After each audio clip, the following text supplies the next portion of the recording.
हम चाहेंगे कि आज जो भी यहाँ पे दरबार में आए हैं हाजिरी लगा है, चाहूंगी एक बार दोनों हाथ ऊपर उठा लीजिएगा, सीधा सीधा एक बार दोनों हाथ, पता तो चले कौन कौन है पीछे। जितने भी हमारे, देखिए कंजूसी नहीं कीजिएगा। कहते हैं किसी की मस्ती जिंदा है तो किसी की हंसी जिंदा है, किसी की मस्ती जिंदा है तो किसी की हंसी जिंदा है, और जो भजनों में ताली ना बजाए वो बेचारे जबरदस्ती जिंदा है। सीधा सीधा रमा गया कि मैया मोरी गावेली गिद्दिया ओ की झूली रे झूली ना, मैया मोरी गावेली गिद्दिया ओ की झूली रे झूली ना, निमिया के डार ही मैया डारनी असना बाकी झूली रे झूली ना, निमिया के डार ही मैया डारनी असना बाकी झूली रे मोरी गावेली गिद्दिया ओ की झूली रे झूली ना, मैया मोरी गावेली गिद्दिया ओ की झूली रे झूली ना।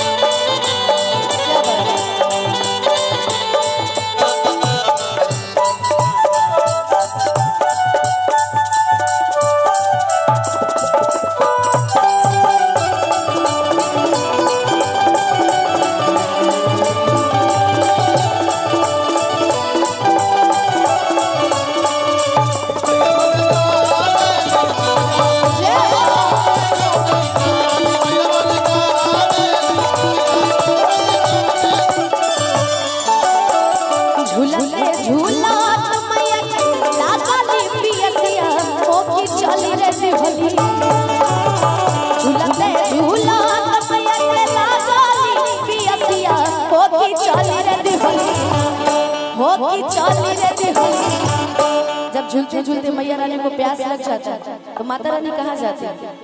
सबसे ज्यादा अगर कोई यहाँ मुझे सामने से दिख रहा है तो वो हमारे सामने जितने आगंतुक बैठे हैं एकदम क्लियर मुझे दिख रहे हैं। तो मैं उनसे पूछना चाहूंगी, जब माता रानी को प्यास लगती थी तो माता रानी कहाँ गई थी? रतन लोहार के घर कहाँ गई थी? हमारे पीछे से माताएं बहनें कुछ कहेंगी, कहाँ गई थी? जीदी भैया के द्वार पर। ओहो, बोले कुछ बोलेंगे तो सुनेंगे नहीं। कहाँ गई थी? अच्छा आप लोग ही बोल दीजिए, कहाँ गई थी?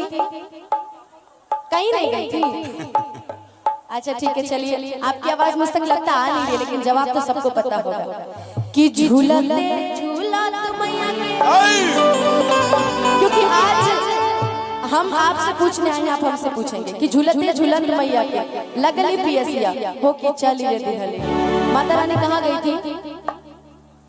कुछ तो बोलिए, थोड़ा थोड़ा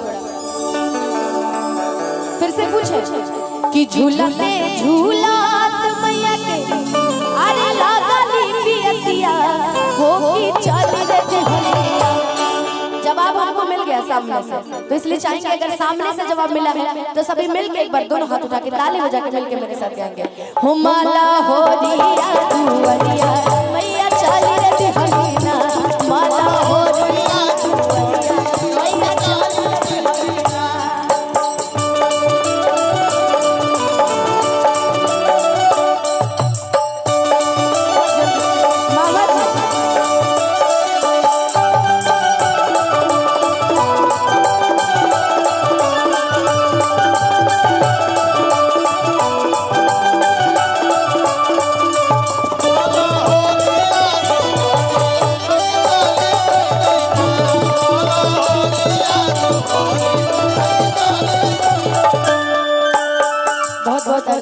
बहुत आशीर्वाद हमारे मामा जी का।